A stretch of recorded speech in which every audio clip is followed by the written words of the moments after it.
So welcome to another Wargame review from theplayersaid.com. My name's Alexander, and today we're taking a look at a brand new game, at least at the time of recording, called D-Day at Saipan. And this is a new game from Decision Games that is in the D-Day at series. It was originally started by John Butterfield with D-Day at Omaha, and then they had D-Day at Peleliu and D-Day at Tarawa. Then Joe Yost picked up the series, the D-Day at Iwo Jima, that was maybe less well received than was hoped. There were some changes made to the system. So this game is also designed by Joe Yost. However, the system has reverted back to kind of the original. I don't know the details of everything, but I would presume that based on user and customer feedback from Iwo Jima, that they kind of went back to the roots. This game much more in line with the original games in the series. If you've played D-Day at Omaha Beach, if you've played D-Day at Tarawa, you'll be able to pick this up and play this almost immediately. You know, there's a few different changes and unique rules based on the setting and the historical precedent of the battle, but the map looks very familiar to you, how everything works, very similar to the original games in the series. So kudos to them for listening and kind of keeping the series alive and getting back to what we really wanted it to be. So again, it's just me here. This is a solitaire only game. There's not a 2-player option or anything like that. And this one, you've got 2nd and 4th Marine Divisions landing, doing the beach, you're in LVTs, you got to land at the beaches, get through those first lines of defenses, and then push forward into Saipan. This is, as you may well imagine, having played others in the series, extremely punishing. It is a very difficult game. In a solitaire game, that's something that I'm looking for. If you can kind of complete the game very easily, then I'm less inclined to go back to it. You know, if you kind of figure it out very easily and quickly. I like a solitaire game that has some real challenge in it. Like, there's some things to really think about here from a tactical standpoint, from a kind of an overall strategic standpoint of trying to figure out how you're going to make enough progress to be able to keep the campaign going. This one is more than Omaha, at least. Omaha had like certain kill zones that were just awful. You just can't get away from the beachfront Japanese emplacements in this game. Like, almost every beach hex has minimum 3, typically 4 different fields of fire going into it. And those first ones on the beaches are intense fields of fire, and it is just brutal. And your action economy is so tough. You get 3 actions per division, so you're going to get 6 actions total. You get a couple free actions from certain HQs and things, but those don't necessarily help the game progress necessarily in a way that makes that like, oh, you get a ton of actions from your HQs. Yeah, sure. You get 6 actions. And it's very tough. You have to make progress, and you have to push in. And so there's a lot of decision making to be done with how and where you conduct your attacks. Do you focus your attacks to punch holes through and exploit those?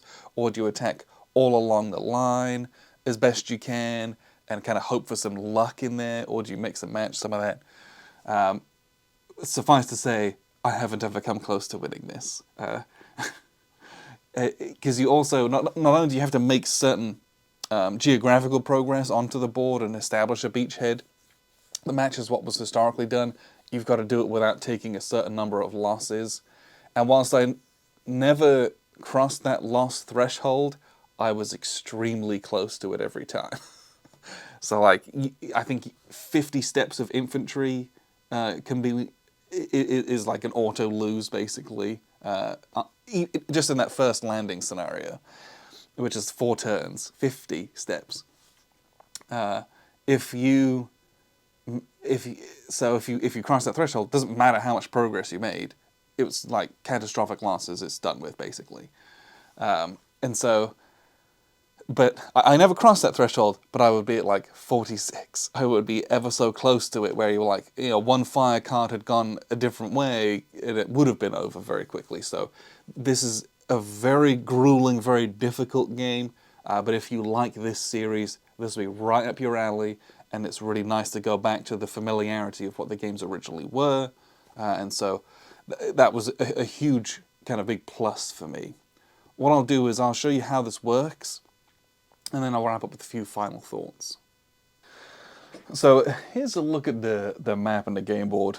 What I would say is my prior experience with this was with D-Day at Omaha Beach, and a lot of this auxiliary stuff was kind of on the board. So this map, hex-wise and size-wise, is larger than that, for example. We've still got our terrain keys and terrain effects and stuff here, but turn records, tracks off map, your little sequence of plays off map, all this reaction fire and your cards are off map. So this, and you do need to have a good amount of that out. And so just know that this is a fairly large game. It takes up a lot of space. My table is like, I don't know, 3 by 5, I think. 3.5 by 5 maybe. And it's kind of sprawling, taking up the whole thing. I got space over there, but I was surprised. I was like, okay, there's a lot of stuff going on here. So I do also have these little plastic cubes. These don't come with the game. I use these just to remind myself of where these artillery points are at, and that determines the artillery strength that the Japanese have if and when they roll artillery. So there aren't markers for that anywhere. And because you typically have units on top of these, there's 2 artillery markers here, there's 1 over here, there's 3 on this one. It's kind of odd and random. Get some kind of a marker just to help you out with that, just so that you don't have to find them and recount them every time, kind of a thing. And that way, it's also a mnemonic of like, hey, if I want to stop the artillery, I got to take those points just to help you remind them where they are. So this game, if you've played any other D-Day at games, you'll be very, very, very familiar with this. I found that I was able to pick this up, and almost right away, I was able to set it up and start playing. The rulebook is quite long. It's 30-odd pages, and it is fairly dense. But again, if you've got experience with this system, was very simple to pick up. Shared a lot in common with D-Day at Omaha Beach, for example. So you have all sorts of different units, and you have these beach landing boxes, and you're gonna have units in them, and then you're gonna pull cards to land them. They're gonna take fire coming onto the beaches, and they're all on the beaches like this, and you have to progress through these objective lines. And that's one thing that I really liked about this game. So you have this setup card, and this is for all the different scenarios. And so you can, this is the initial setup if you want to start kind of right from the beginning. But if you want to start later on, it has these different dates over here and starting scenarios of how you would set things up afterwards. That is very possible. And there's all these different letter codes and symbols for all of the different Japanese setup units for each different scenario, and that corresponds to this key here. So you could do that if you wanted to. To me, the joy of these games is coming from the beginning and seeing if you could make any kind of a progress, because, make no mistake, this is an extremely punishing game. But this was very helpful, and it was also kind of nice just as a reference when I was reading the rules, instead of having to have a map out, because this shows you here, like, these dotted red lines that go here, and this one here, that's kind of the end line for your victory conditions for the 4-turn introductory scenario.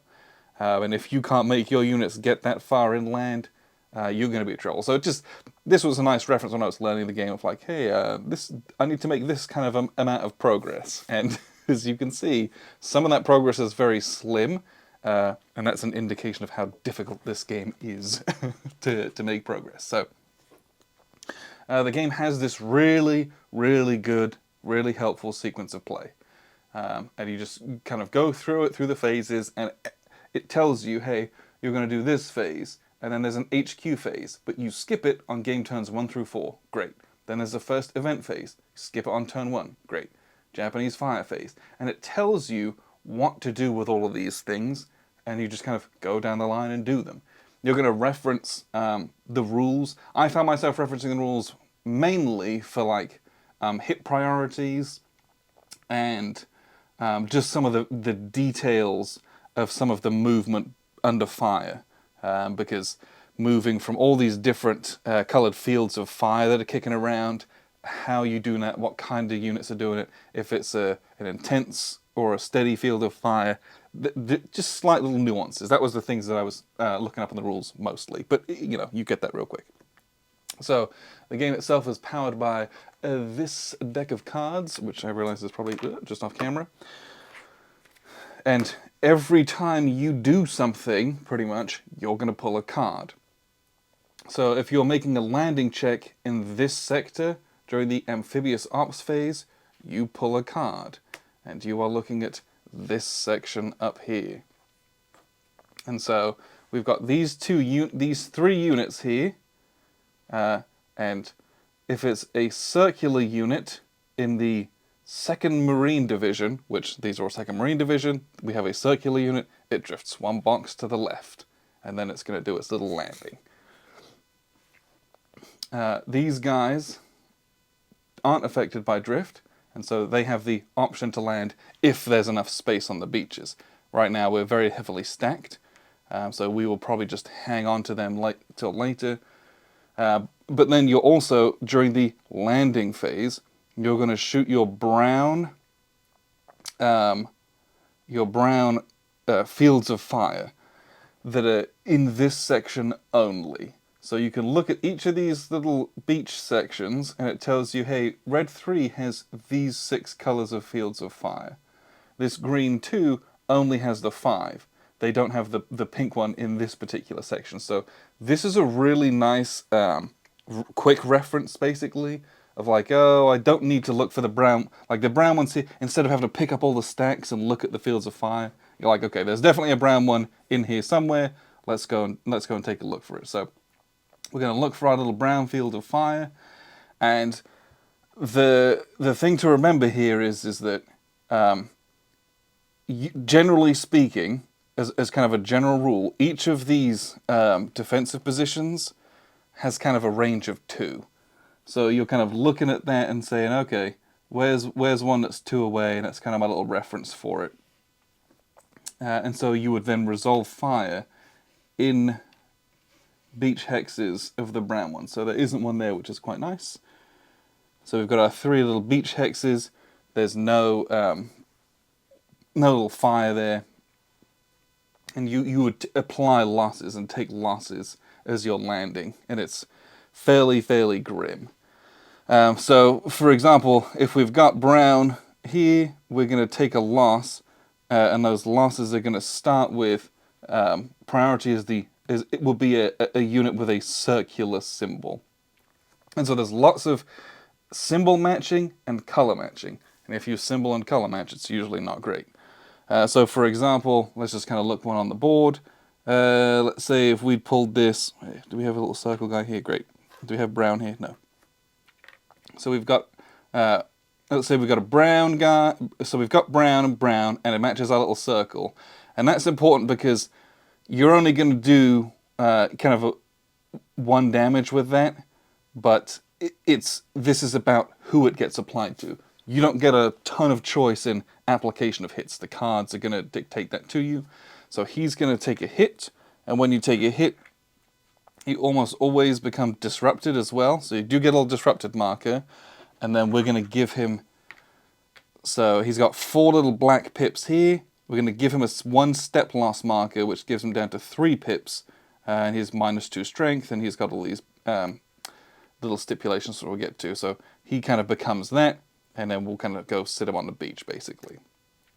So with that, there's a stacking limit of 4 units, but if they've all got step loss markers and disruptive markers, you do get some kind of unwieldy stacks.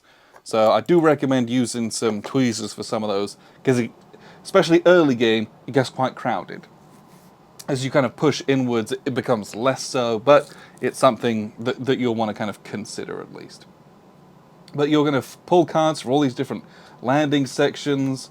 Hey, we're going to drift a diamond guy to the left in this segment. Oh, we didn't have any. And then, you know, if there's no one landing, you don't pull a landing card. And you're going to go through dual land. Eventually, you'll get to your events phase if you're in turn 2 or later. And the events are these texts here. And it says, on turns 2 through 11, naval gunfire. I believe. Would you roll dice first? I'm not sure.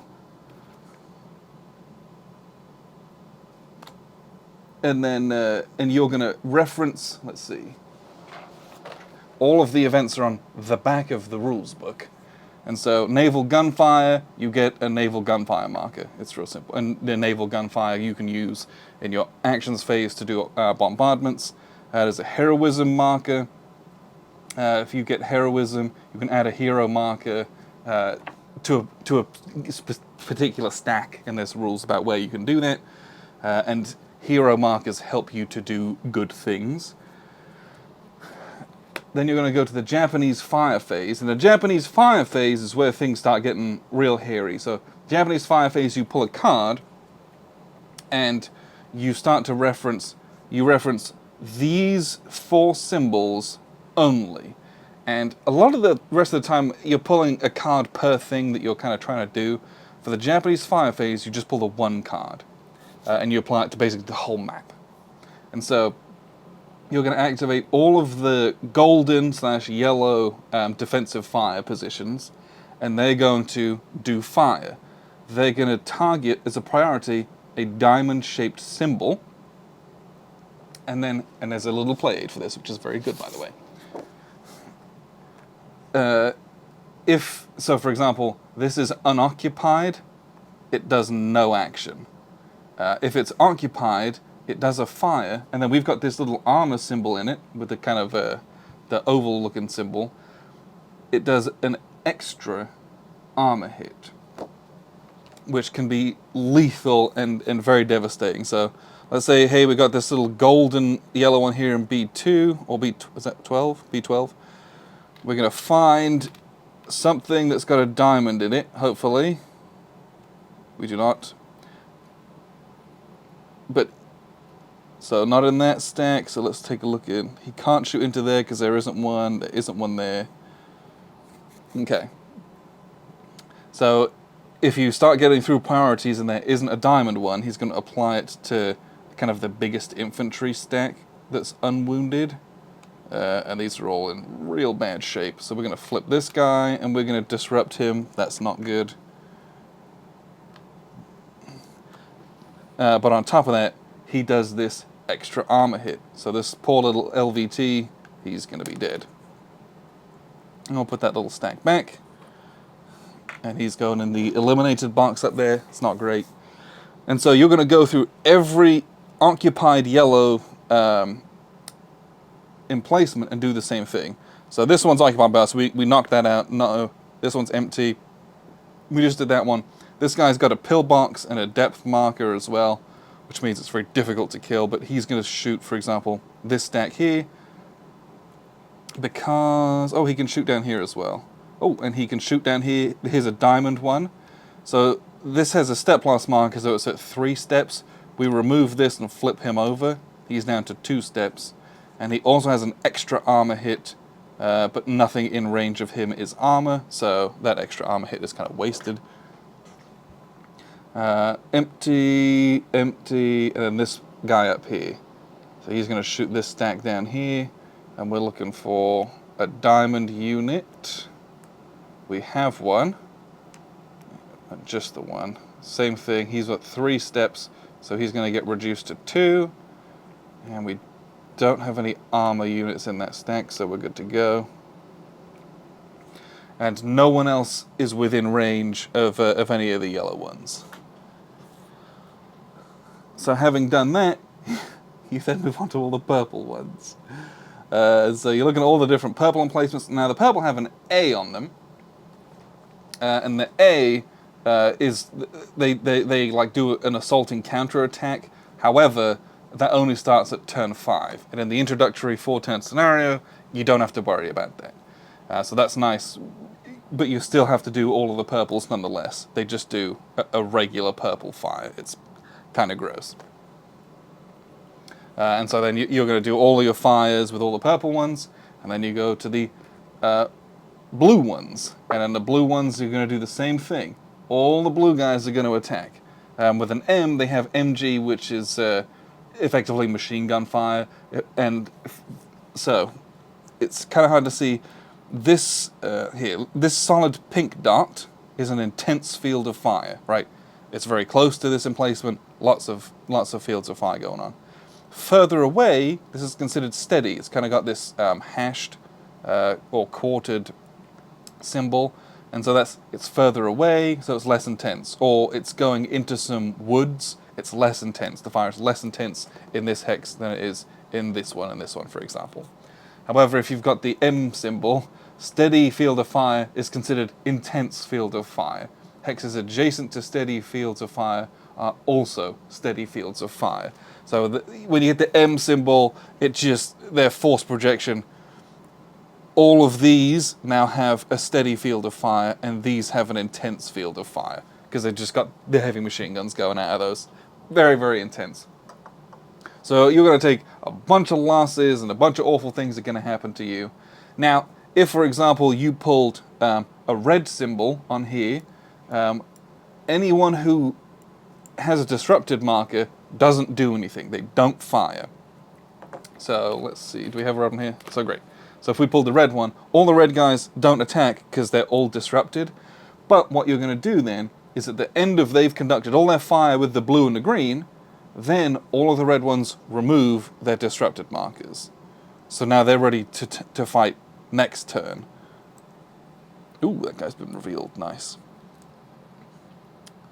So you just remove all those go back here because they're going to get put out later. So, you know, if you can disrupt lots and lots of units, they don't fire back at you. That's kind of the core of the game.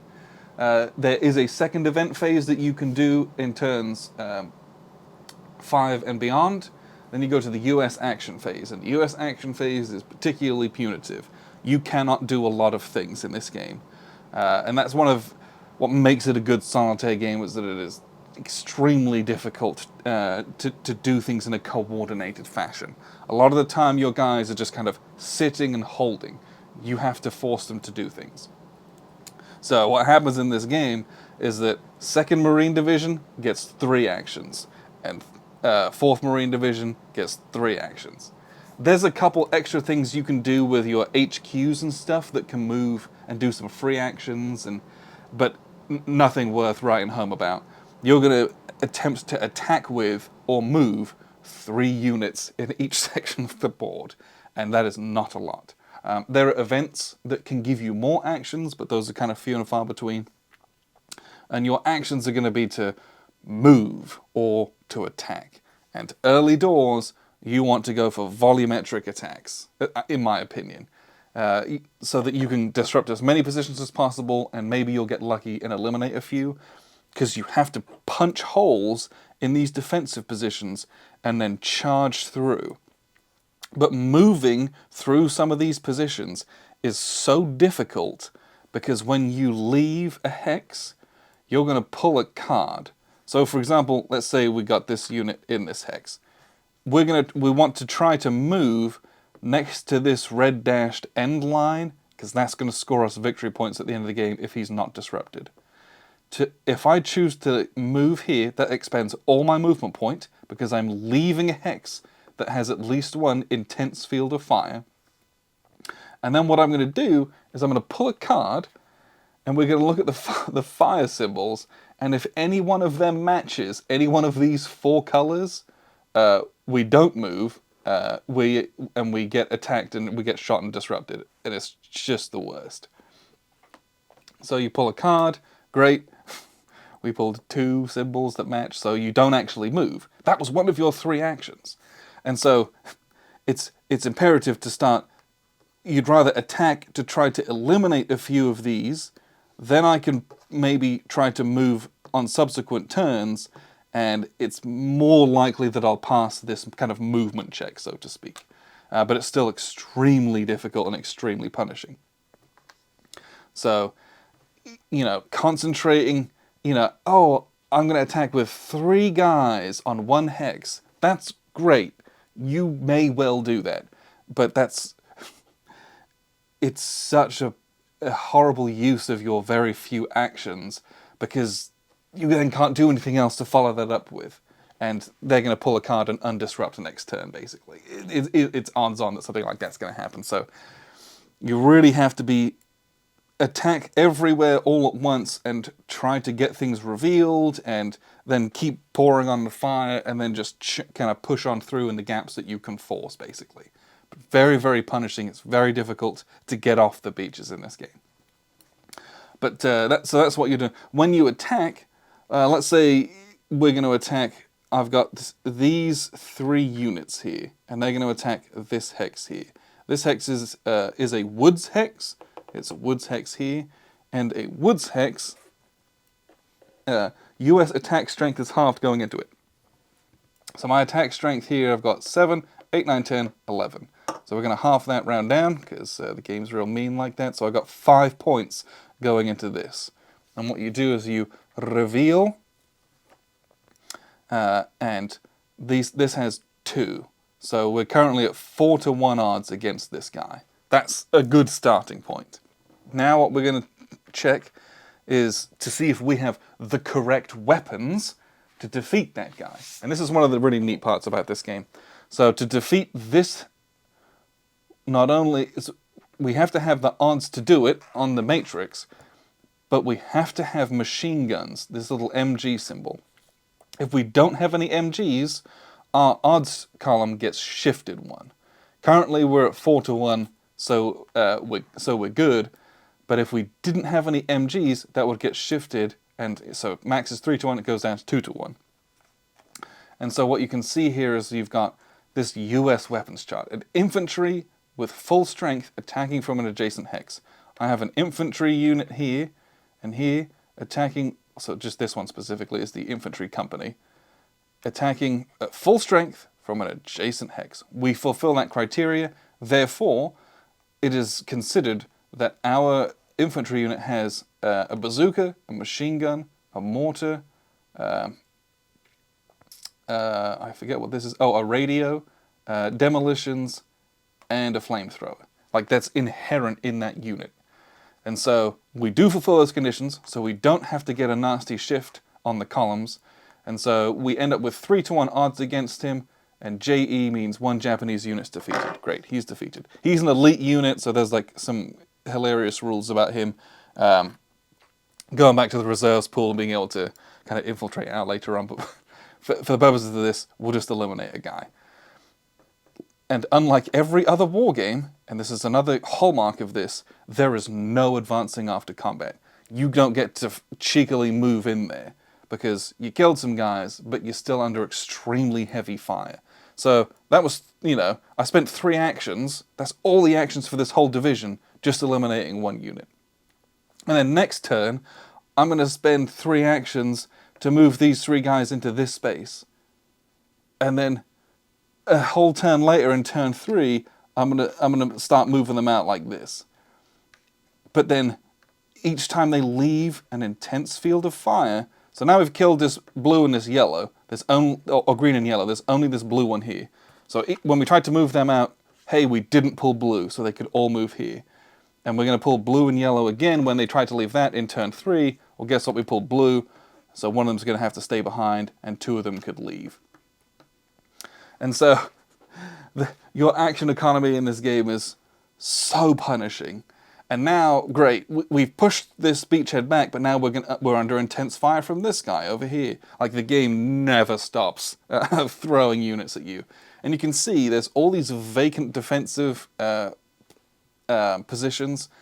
You're going to push all these lines back, and a lot of these are going to be filled in with reinforcements and elite units that kind of come back and night infiltrate. Oh, it's just brutal.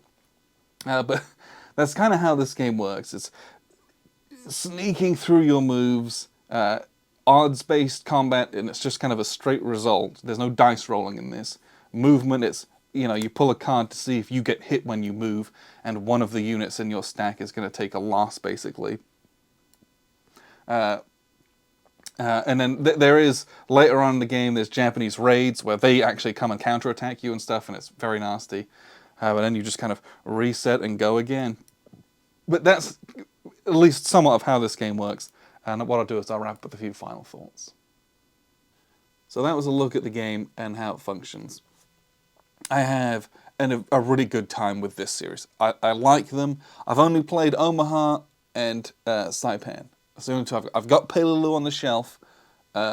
Grant's played Tarawa, and he likes it. Again, it's just like very, very difficult though. He bought Iwo Jima a couple of years back, and it was impenetrable. And so I've like borrowed it from him to like try and look at it, but we've never really played it. He tried to and found it very difficult and very not great with how it was, and so that was kind of a big bummer. But for this to kind of go back to what we're used to, you open the map and it's very familiar, you can assess everything almost immediately.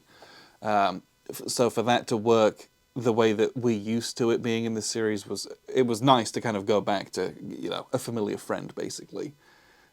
This is very different from Omaha, I feel at least, with just that one, you know, they're both incredibly difficult. And getting into kind of the late game, if you don't meet those kind of thresholds of victory conditions through those gates that you have to pass through, it's almost impossible. But I really, like, I don't know, in Omaha, I just want to do, like, the landings.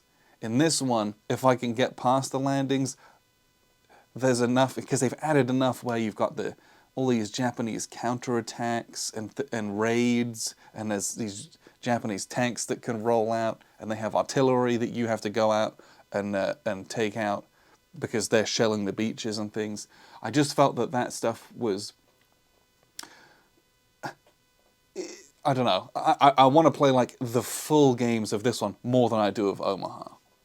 The other thing, and I kind of mentioned it before, this game takes up a lot more space than some of the other ones, at least earlier in the series, because the whole board is just a board basically, and it's got like 2 charts on it, but all of the sequence of play, the turn tracks, the holding boxes, everything is off map, and so it really took up a good chunk of my table playing this, and so that was just something to kind of be aware of. It takes a little bit more space than some of the other ones do, just because there's lots of kind of cards that you have laid out kind of off-map as well. But I had a very good time playing this. I enjoy the process of all this terrible stuff happens to you, and then you've got these very, very important but very, very dear resources to spend, which are your kind of actions that you take with each division. And it's not like, oh, I've got 6 that I can spend on one side. You got 3 and 3, and that's pretty much it. You sometimes can pick up an extra action from an event card and things like that, but that's extremely rare. You can't ever rely on that. And you know, trying to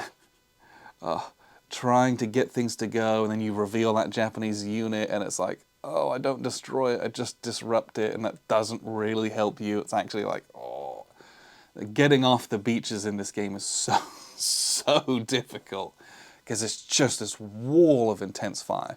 Now, once you break that wall of intense fire, you can really start to make some inroads, but you have to make that initial progress. But it doesn't make it not enjoyable. So, if, you know, I know some people are just going to kind of auto-pick this up because of what it is.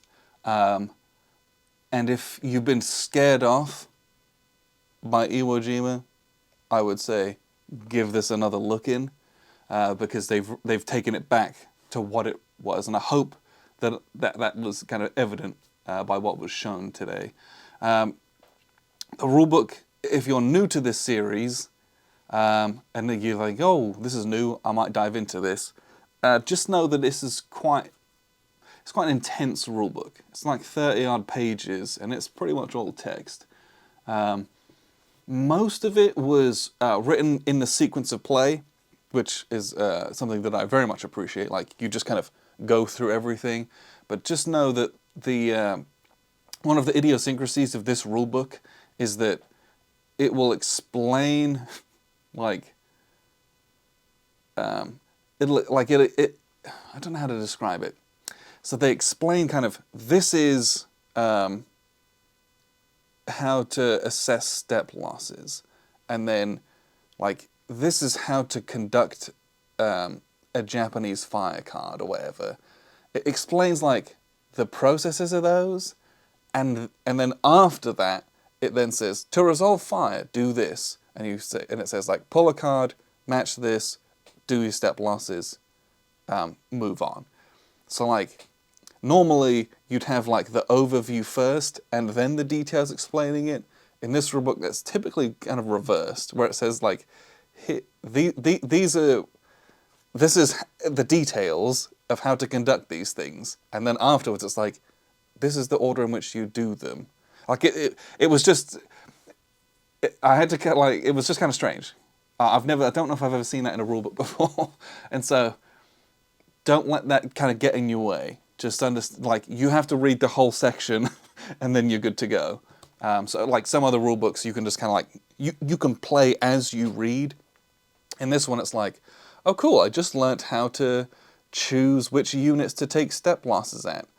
But like, the order in which you, like, execute the operations on the board isn't till after that, of which the final step is that step loss assessment that you've already read. It was kind of funky, but it wasn't impenetrable. It was doable, it was readable, and I felt like most everything was very clear in the rulebook as well. There was a couple bits and pieces that it was like, these little things were hidden here and there, but most of it was pretty reasonable. And if you just read it start to finish and then set it up and get going, you'll be off and running in no time. The sequence of play aid card is excellent because it's quite detailed. Again, it has the processes on it. It doesn't have the details of those processes.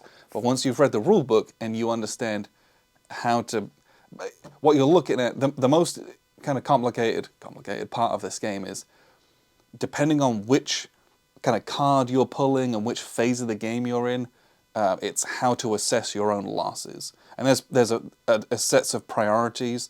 So if it's like this beach landing card, you flip the card and it'll have like a brown circle. So if there's a brown field of fire, you're going to assess the circle one first. And then, after that, are there any cases that it's going to hit other things, yes or no, basically. And then for Japanese artillery fire, it's a similar kind of a thing, but the priorities are a little bit different, and where you pick those losses. For regular fire cards, all that kind of stuff. And there's, different types of fire, like extra armor hits and all these things. And so if you can figure out and kind of memorize the different priorities for the different types of Japanese fire, let's call it that, then you can play just off of that little sequence of play-aid card that says, pull a card, assess your, conduct fire, do this other thing. Like, it tells you the processes, but not the details. But those details, mostly you can memorize fairly quickly after you've done it, because you do it so much, you pick it up quite quickly. And so I like that sequence of play. I think it's really nice. So all in all, I had a very good time with this. Like Omaha, this will sit on my shelf. I will continue to play these. I do enjoy the solo series because it works well. It's very challenging, and I also think the exercises of what you're doing is interesting. And I don't know. I have kind of a soft spot for these games, because I think they just work well. It's a hex encounter. It feels like a little bit of a kind of a real war game, and I know that's like a whole thing. But when I'm done with this, I feel like, yeah, I played a war game. It was meaty, and there was counters, and it was rich, and it was difficult, and I did it or I didn't do it, which is much more likely to happen. So all in all, I had a great time with this. I would highly recommend this one. I bought it from Decision Games website. It was $100. If you can, I tried to buy it on Noble Knight, who are a sponsor of ours, and it was out of stock, unfortunately, but their pricing was significantly discounted when they had it new. So hopefully they get those back in stock at some point. But I bought this from Decision because I was kind of desperate. And it was $100, fully mounted map, a couple of sheets, I think it's 3 counter sheets to come with the box, because it's all the army markers and the units, but then there's also depth markers and a ton of admin counters and disruption counters and stuff like that. So there's not enough space in the box for a tray. There's just too many counters to fit in a single tray. A single tray would fit in the box. That's not true, because there's a card deck. So everything's kind of in baggies, but it's $100. It is a mounted map. It's expensive, but if you can get it somewhere else for a good price, I would definitely say go for it, especially if you like this series. But if you're not into this series, or if you haven't played any of these, there's no reason you couldn't start with this. People might say, oh, pick maybe Omaha. I don't know. I don't think any of them are easy. I think they're all very difficult. I have Peleliu unplayed, and what I would tell you is that Peleliu is a little bit smaller. There's far fewer counters in it. So that might be a good place to start in the series, but there's no reason you couldn't start with this. If you wanted to kind of set up a big board and land your forces, and you don't chuck any dice in this one, but pull a bunch of cards, take a bunch of losses, try to penetrate the defenses, and kind of go through with it. The exercise of doing it is fun. I like doing these. So DD at Saipan from Decision Games. Check it out if this is something that you're interested in. But I appreciate you very much for tuning in. I've been Alexander from theplayersaid.com.